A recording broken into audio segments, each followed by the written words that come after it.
Gotta make sure the door's closed before I talk about my children. I never knew just how important a particular cup could be until I had children. Why, just the other night, and this has happened countless times, I walk in and my kids, I'm thirsty. Okay, so I go to the cabinet and I reach down 2 cups, and that should be the end of the story. Nope. So this is actually how it went. Lily Rose was watching me. I was getting the cup. No, Daddy, no, not that cup. No, go up, go to the left. No, that one, no. This one. And it had to be that particular cup. I got her that cup. I set it down. I get another cup for Maggie May. No, Daddy, no. This again, okay. Dad, no, not, go down. But this one, that cup. That cup. It had to be that particular cup. Now, why, you might ask, was it so important to each of them that they get a particular type of cup? Was because each cup signifies something special. You see, Lily Rose, my oldest daughter, 6 years old, she chose the cup that has a little hidden compartment at the top of it where you can hoard snacks and candy from your little sister and feel like you've got something special over on her. So that's what she wanted. It's kind of I'm the oldest, it's big girl special privilege. Okay, I get it. Maggie May, all she really wanted was a cup with a straw in it because she wants to be a big girl, like sister who was in kindergarten. Of course, after I handed it to her, she said, this is a 3rd grader cup. So I think she's trying to get one over on her sister too. She's trying to get a next level with her cup choices. But it turns out that a cup can signify a lot about the person holding it. Now we see different examples for what a cup can be used for throughout the Bible, but one thing a cup can be used for is for the cup of God's wrath. And you'll see that on the inside of your notes, some examples of this. Jeremiah 25, verse 15. This is what the Lord, the God of Israel, said to me. Take from my hand this cup filled with the wine of my wrath, and make all the nations to whom I send you drink it. When they drink it, they will stagger and go mad because of the sword I will send among them. Isaiah 51:17. Awake, awake, rise up, Jerusalem. You who have drunk from the hand of the Lord the cup of his wrath. You who have drained to its dregs the goblet that makes people stagger. So you see a pattern happening here. We see it in the New Testament in Revelation 14, starting with verse 9. A 3rd angel followed them and said in a loud voice, if anyone worships the beast and its image and receives its mark on their forehead or on their hand, they too will drink the wine of God's fury, which has been poured full strength into the cup of his wrath. They will be tormented with burning sulfur in the presence of the holy angels and of the Lamb.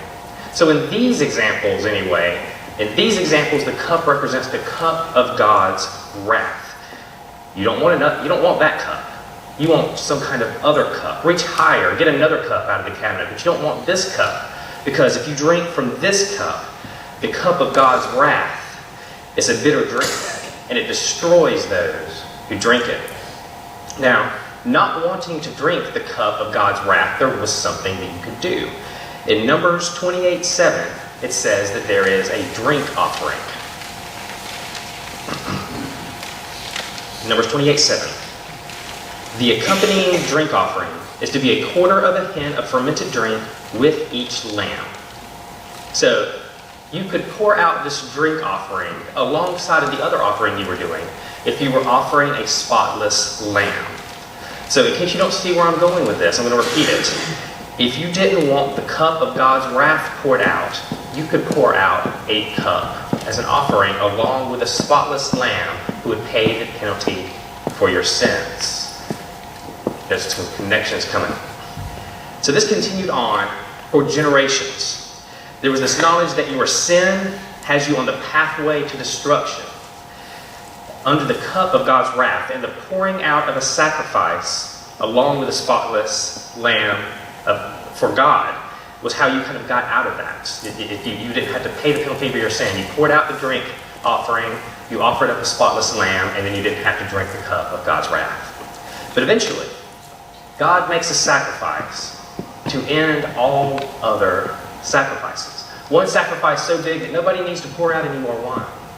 Nobody has to offer up any more lambs. God sent his son to be the spotless lamb and to pour himself out. In Philippians 2, 6 through 8, Jesus empties himself. Starting with verse 6. Who being in very nature God, did not consider equality with God something to be used to his own advantage. Rather, he made himself nothing by taking the very nature of a servant, being made in human likeness, and being found in appearance as a man, he humbled himself by becoming obedient to death, even death on a cross. So what does that mean? Depending on what translation you read, if you read the English Standard Version or the Amplified Bible, they translate this as he emptied himself out. Now some people will say, oh, he emptied himself out of his divinity, that when Jesus came to earth, he took the God part of him and he poured it out, he left it behind in heaven. But that's not what it means. See, Jesus was fully man, but he was also fully God. So what does it mean that he emptied himself out? It means that when he left heaven to come to earth, he took off his robe, that he would later wear a mockery of a robe that the Roman soldiers would give to him at his crucifixion. It means that he took off his crown and he set that down, and he would later take on a crown of thorns. It means that all of that divine power that was his, all of his rights, all of his power, he sets that aside. He purposely limits himself. No one else does. He purposely limits himself.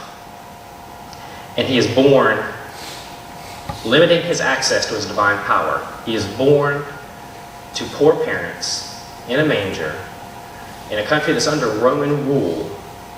And instead of a royal chalice, love was poured out in a feeding trough for animals.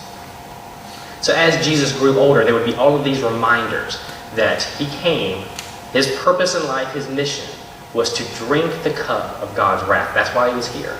So when he's a little bit over a month old, he's dedicated. Remember we talked about this a week or so ago. He's dedicated in the temple.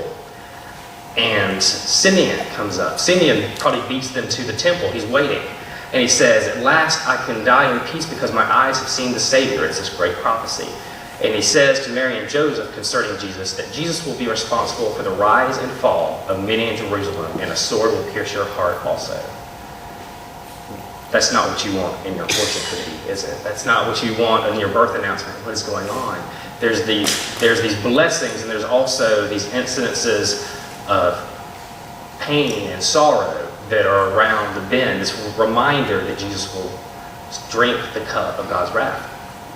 After Jesus has been born and he's at a toddler age, he's living in a house, and the wise men come from the east to his house after they see the star, and they give him these gifts of gold and frankincense and myrrh. These were all valuable gifts, and it's not unprecedented to get this particular collection of gifts given to a king. The pagans had a story about their god Apollo receiving gifts like this. And King Solomon, he was brought gifts of gold, frankincense, and myrrh by somebody else. So it's not completely unprecedented, but it's still a little bit odd. Because gold, that speaks for itself. Gold you give to a king is riches. Frankincense, that can be used for a couple different things. Burning with incense for an offering for God, which Jesus is going to be. And myrrh, you could burn that too. It had a pleasing aroma, but it was known mostly for embalming. So here is this gift when Jesus is just a few years old, this further reminder that he has come to die. He has come to live this mission out. He has come to die. There's all these reminders that he will eventually drink the cup of God's wrath. So Jesus enters his public ministry at the age of 30. And he enters fully aware of his mission. He knows what he is about to do at the age of 30. He knows the road that he is on that leads to the cross. But not everyone else gets exactly what it is that Jesus is doing. Surely, Jesus has come to pour out the cup of the wrath of God, right? Surely, Jesus has come to destroy our oppressors, those who would harm us. No one would think that Jesus came to drink that cup of wrath himself. Even when he outright told his disciples, he told his followers, hey, I'm on the way to the cross. I'm going to be killed on the cross. I'm going to be persecuted. His disciples likely thought, well, this is not literal. This is some kind of lesson. We just don't get it. He doesn't literally mean that, right? This is something he's saying. We just don't understand the message he gets. So people don't take him literally, even though he's consistently saying that he is on his way to the cross, that he's going to drink the cup of God's wrath. There's one in particular incident where the mother of two of Jesus' disciples come to ask him a favor. And that's in Matthew 20, verses 20 through 28. Then the mother of Zebedee's sons came to Jesus with her sons, and kneeling down, asked a favor of him. "What is it you want?" he asked. She said, "Grant that one of these two sons of mine may sit at your right and the other at your left in your kingdom." "You don't know what you are asking," Jesus said to them. "Can you drink the cup I am going to drink?" "We can," they answered. Jesus said to them, "You will indeed drink from my cup, but to sit at my right or left is not for me to grant. These places belong to those for whom they have been prepared by my Father." When the 10 heard about this, they were indignant with the two brothers. Jesus called them together and said, "You know that the rulers of the Gentiles lord it over them, and their high officials exercise authority over them. Not so with you. Instead, whoever wants to become great among you must be your servant, and whoever wants to be first among you must be your slave, just as the Son of Man did not come to be served, but to serve, and to give his life as a ransom for many." Immediately, these two guys respond to Jesus' question. "Do you really know what you're asking? Can you drink my cup?" "Oh, yeah, sure, yeah, of course, yeah, no problem. We can drink the cup you're talking about." And you kind of get the impression that these guys really know what it is that they're asking. "Oh, absolutely. Yeah, we can drink from your cup." Do they really understand the gravity of what it is that Jesus is saying? They seem to respond without really thinking this one through.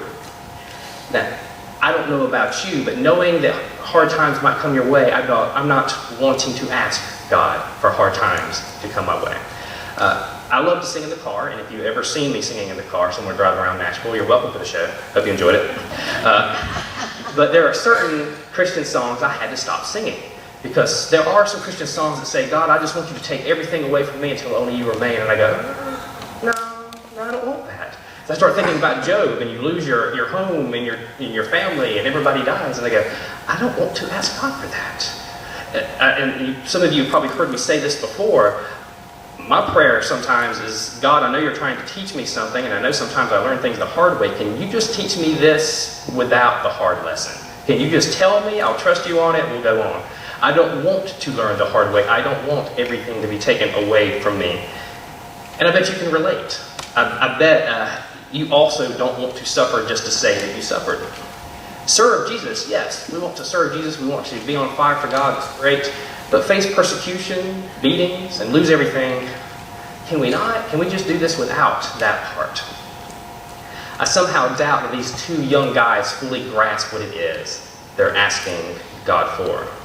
And eventually these two will be persecuted for their faith, but they're not going to experience the cup of God's wrath in the same way that Jesus is going to.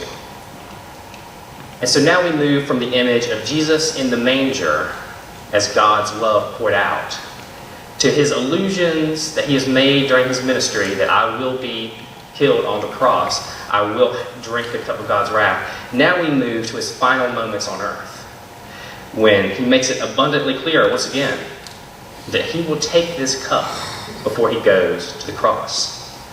So the scene is the upper room, as Jesus is enjoying a Passover meal with his disciples. We know this as the Last Supper, or communion. For them, this was a traditional Passover meal that any good Jew would do during this time of year. They're having this Passover meal. And everything on the table is symbolic. Everything represents how God freed his people from captivity in Egypt. And so everything in the meal is an object lesson. If someone leads you through the meal, called the Seder, which means order of service, basically, he leads you through the meal and reminds you by teaching you these things. There are certain things that you say, and then people respond. There are different toasts that you make during the meal. And we're going to talk about that more tonight, so I'm not going to say everything there is to say about that right now. We're going to talk about communion more tonight, and we're going to have communion. And again, I hope that you'll come out here for that. But suffice it to say for now that there are 4 toasts made during a traditional Passover meal. And it is the time for the 3rd toast. The other 2 toasts have happened. There is a time for a 3rd toast. And this is the point where Jesus is leading them.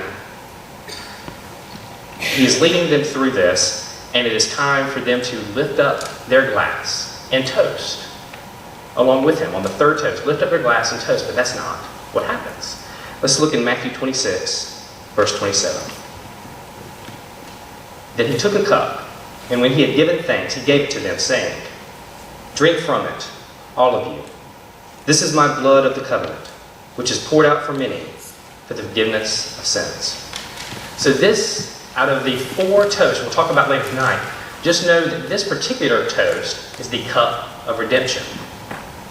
So Jesus is about to go to the cross and take the cup of God's wrath, but what he has offered to his disciples is the cup of redemption. You don't have to drink the bitter cup of God's wrath. I'll drink it. I offer to you the cup of redemption. And it's really significant that he has them drink from his cup. Remember, there's a lot of meaning that can be wrapped up in whose cup this is. So there was this cultural tradition regarding a man and woman being betrothed. If you're not familiar with the concept of betrothal, the closest thing we have to that is an engagement. You're engaged to be married. There's some other details that are a little bit different about a betrothal, but for our purposes this morning, just know that it is a pledge to be married. And what would happen is a man would take his cup and he would pour wine in his cup and he would offer it to the woman he wished to wed. And she had a choice. She could take the cup and drink from the cup, and at that point they are engaged, they are betrothed, so there will be a wedding soon. Or she could choose not to drink from that cup, and there's not going to be any wedding. So Jesus lifts high the cup of redemption, and he wants all of them to drink from this cup. And in a sense, to be married to God, to be in a covenantal relationship. That's what he says. He says this is the cup of the new covenant. That he wants them to be in a covenantal relationship with him. So the God who could pour out his cup of wrath upon everyone invites us in communion instead to drink from the cup of redemption and the cup of promise while he takes on the cup of wrath for himself. Now, I bet that the devil looked at what was happening and thought, oh, I've got Jesus down. I've got him where he wants him. He knows he's going to die. I'm about to win. When the Son of God came down to be born as a baby in a manger, I'm sure the devil thought, Jesus is vulnerable right now. He's a little baby. He's in a manger. He's out in the cold. So he incites Herod to kill the newborn babies, hoping that the Savior, Jesus Christ, would be killed in the process. Satan keeps on inciting the religious leaders to kill Jesus, thinking, I'll kill him, I'll stop his mission. And eventually, the religious leaders do kill Jesus. They take him up to the cross. They kill him. And I'm sure in that moment, the devil rubbed his hands together and said, I've got him. It's done. It's over. And Jesus would say, it is over. It is finished. I'm sure the devil laughed a wicked laugh, thinking that he had won. Now, back years ago, in the days when I was a youth minister, we used to play this video game called Mario Kart. Some of you might be familiar with that, I don't know. It was the point of the game was you had a little go-kart, you drove around the track, and you wanted to beat the other people in their go-karts. Real simple, you just want to cross the finish line first. And I was really, really good at this game. Better even than the teenagers. I know y'all are impressed, but just try to hold it back. But I was really, really good at this racing game. And so I got so good that I could get so much distance between me and the other drivers that I would get all the way up to the finish line. If this is the finish line, I got my car and I didn't cross the finish line. I guess I was a little arrogant, but I turned my back to the finish line and I watched the other drivers approaching. And I just kind of sit there and I knew where they were, and I'd sit here and I'd have my finger on the button, and when they got close enough to think that they had a chance of crossing the finish line before me, I'd just go. I just kind of mess with people that way. When I think about Jesus seemingly vulnerable in the manger, seeming like he lost up on that cross, I'm reminded that the race is already won. That the God of the universe, who can look back and forth across time, he can see the beginning, the middle, and the end, all the way across the time. The God of the universe has his back to that finish line. He's just waiting for everybody else to catch up. He's got his finger on the button, even though we might say, oh, time's not over, the race is not won. But it is. But it is. And God is just waiting for that moment to send Jesus back in to come and get us and take us home. So the manger scene, when I think about the manger scene, it's such an understatement. Because when you look at the manger scene, it does not look like power, it looks like weakness. And it's easy to forget how much power is wrapped up in that moment. When you see the baby in the manger, instead of in a nice room somewhere, when he's probably cold, and nobody is helping Mary at this point, it looks like. And she's having to clean off baby Jesus and wrap him and try to keep him warm. She's probably freezing. And as we said the other night, there's indications that she didn't just arrive to Bethlehem and go out back and Jesus was born that night. No, it seems like she stayed some time. We don't know how long, but it seemed like there was some time that passed before Jesus was born. So Mary is living in these awful conditions awaiting the birth of Jesus. It seems like weakness. It seems like, oh, he could catch a cold, he could die, he could, in these conditions, he could die. Herod's people are out to kill him.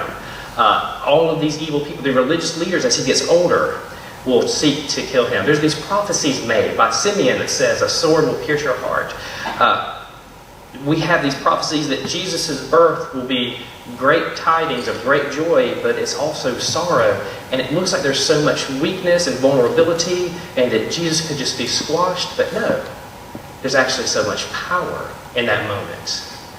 In that moment where, as one song says, the same tiny fingers stretching through the night were the hands that measured the skies.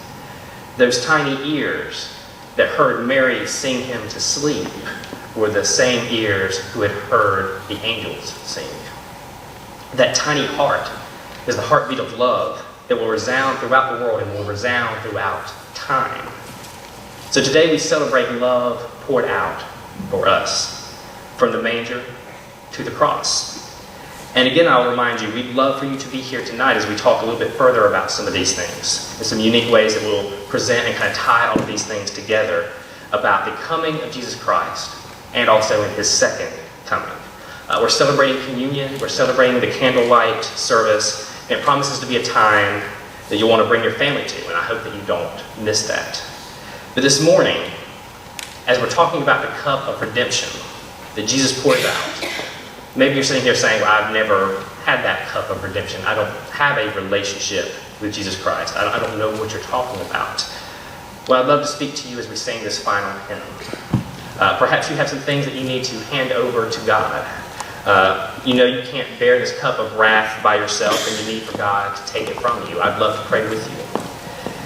Perhaps here at the end of the year, you'd like to join this church family and be officially part, and we eagerly welcome you to do that as brothers and sisters, as children of God, where we join in the feast to the King of Kings that he has prepared for us to join with him and with each other. So however the Lord leads you this morning, won't you please come forward as we sing this final song.